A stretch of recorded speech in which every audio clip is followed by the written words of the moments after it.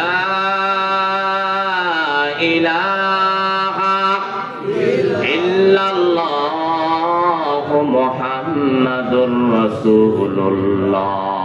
সবাই বলেন সাল্লাল্লাহু আলাইহি ওয়াসাল্লাম। আল্লাহর নবী আসরের নামাজ পড়লেন, সাহাবীরা নবীর পিছনে ইক্তেদা করলেন। নবী আমার সালাম ফিরলেন, আসসালামু আলাইকুম ওয়া রাহমাতুল্লাহ,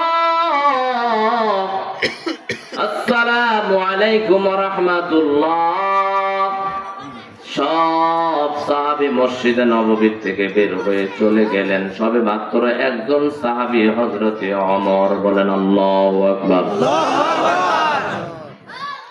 ওমর সালাম ফিরার পরে চিন্তা করতেছেন, কি যেন মনস্ক হয়ে গেলেন। আল্লাহর নবীও চিন্তা করতেছেন, মনস্ক হয়ে গেলেন। ওমর নবীর চেহারার দিকে তাকায় দেখেন, কি ব্যাপার, নবীর চেহারা কেন এত কালো? যেই নবীর চেহারা গোলাপের পাপড়ির মতো, এত সুন্দর আর এত সুন্দর, যেই নবীর চেহারার মধ্যে এত মায়া আর এত নূর। 3 দিনের অনাহার, 3 দিন ধরে কোনো খানা খায় নাই।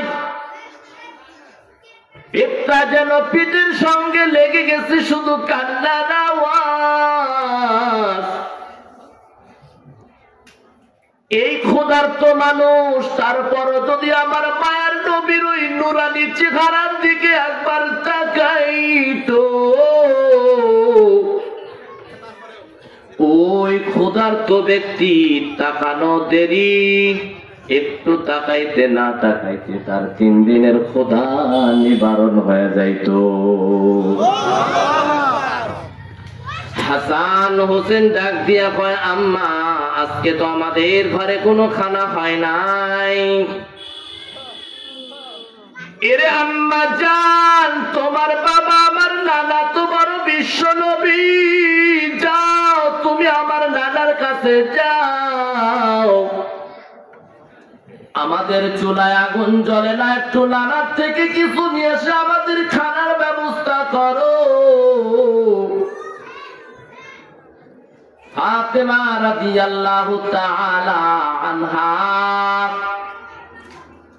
শুনেই শুনে না, না শোনাই শোনার ভান করে। হাসান আর হুসেন বারবার মাকে বিরক্ত করে, আম্মা খানা দাও, খানা দাও। এরে আম্মা জান, তোমার স্বামী আমার বাবা শেরে খোদা হযরতে আলী,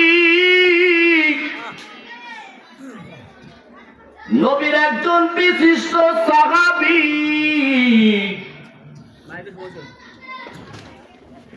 ও কি আমাদের দিকে দেখেন, আমরা ছোট অসহায় নাবালক সন্তান, ক্ষুধার জ্বালায় আমরা বড় ছটফট করি, খানা কই।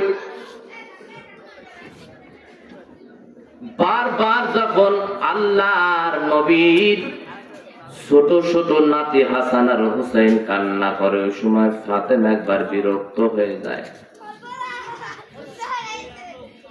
এমন জোরে থাপ্পড় মেরেছে, চর মেরেছে, চরটা ধরে নিয়ে চলে গেছে আল্লাহর নবীর দরবারে। হাসান আর হুসাইন ডাক দিয়া বলে, না না, বিচার চাই, বিচার চাই। কিরে আমার কলিজার নাতি, কিসের বিচার বল? কার বিরুদ্ধে বাবা বিচার করবি? কার বিরুদ্ধে আমি বিচার দিবি? আমার কাছে বল। বলে, না না, তোমার মেয়ে আমার মা এত জোরে থাপ্পড় দিয়েছে, চর দিয়েছে আম্মা, দেখেন না আমার ও নানা আমার গালে 4টা-5টা হাতের আঙ্গুলের ছাপ উঠে গেছে।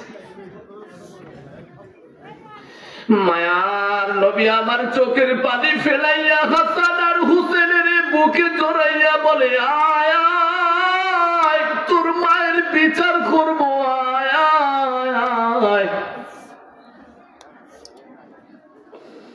মায়ার নবী আমার হাসান আর হুসেনের বগলের লইয়া চলে যায়, ডাক দিয়া বলে, ফাতেমা কই?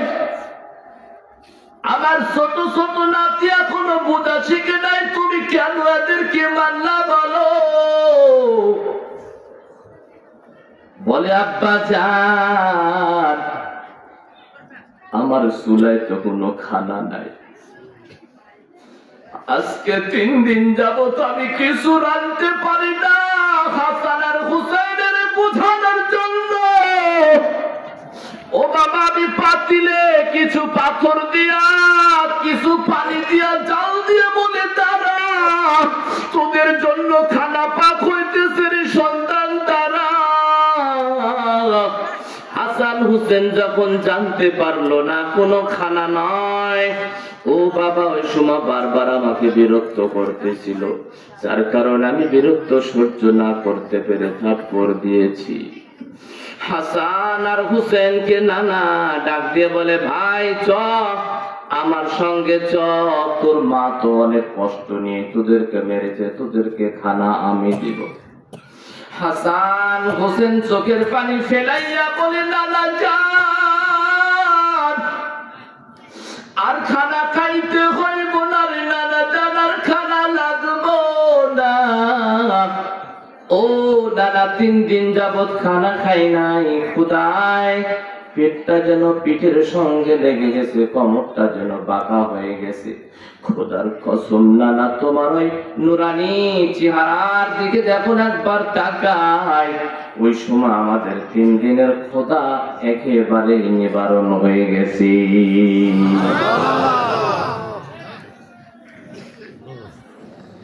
নবীর চেহারায় কত নূর,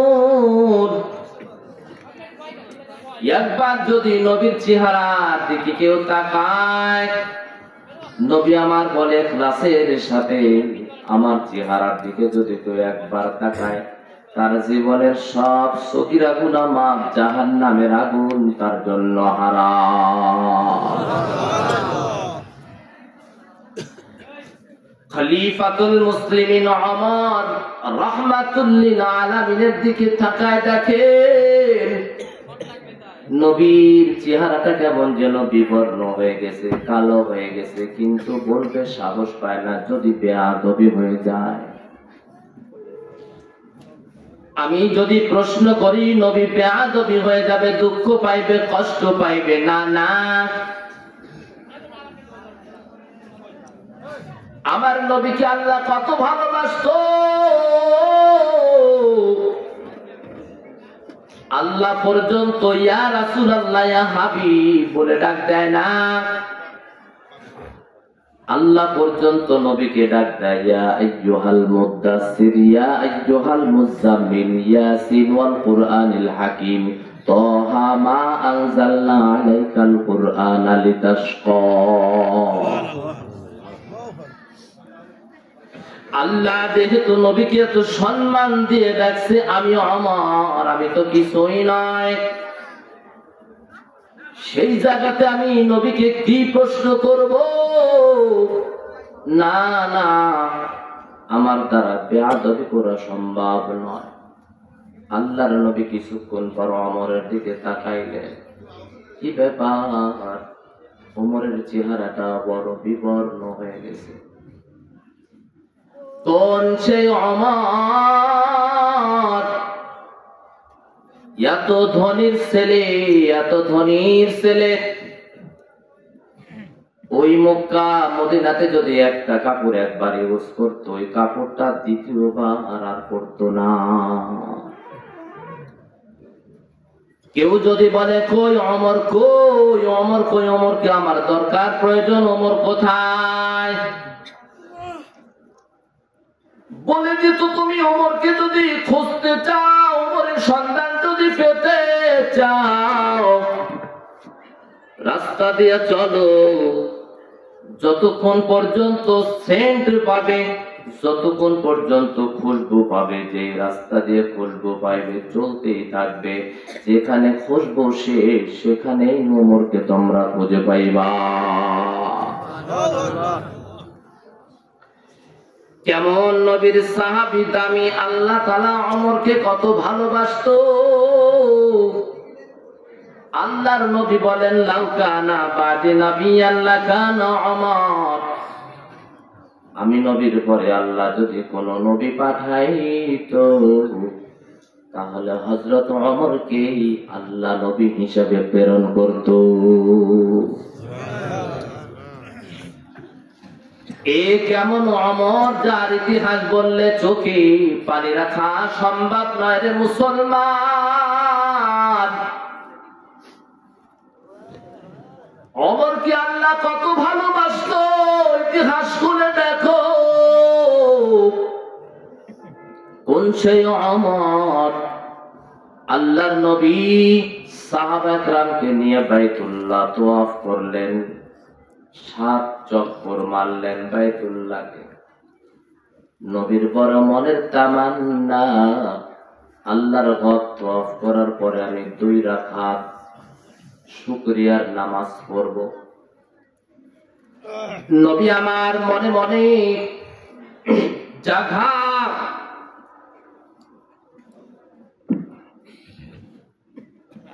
নবী আমার মনে মনে জায়গা খুঁজতেছেন, কই আমি 2 রাকাত নামাজ পড়ব, নফল রাকাত নামাজ পড়ব, শুকরিয়াতান 2 রাকাত নামাজ পড়ব। ওমর পিছন থেকে তাকায়, মনে করতেছে আল্লাহর নবী বড় টেনশন, বড় পেরেশান। ওমর বুঝে ফেললেন নবী 2 রাকাত নামাজ পড়তে চায়, কিন্তু কোথায় পড়বে নবী জায়গা খুঁজে পাচ্ছে না। পিছন থেকে ওমর রাদিয়াল্লাহু তাআলা আনহু রহমতের নবীকে ডাক দিয়ে বলে, পয়গম্বর, আমি ওমর, আমার মন চায় আপনি মাকামে ইব্রাহিমকে সামনে রেখে 2 রাকাত নামাজ পড়ে নেন।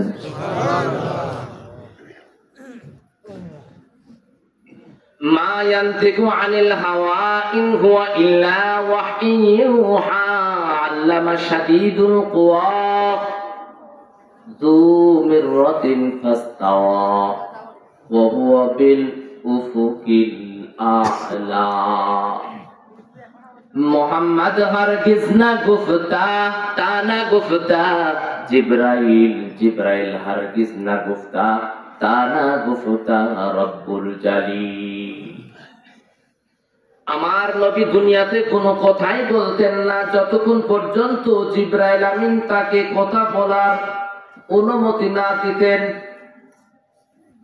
জিব্রাইল আমিন নবীর কাছে আসতেন না ততক্ষণ পর্যন্ত, যতক্ষণ পর্যন্ত জিব্রাইল আমিনকে আল্লাহ তাআলা কিছু খবরাখবরি না দিয়ে পাঠাইতেন।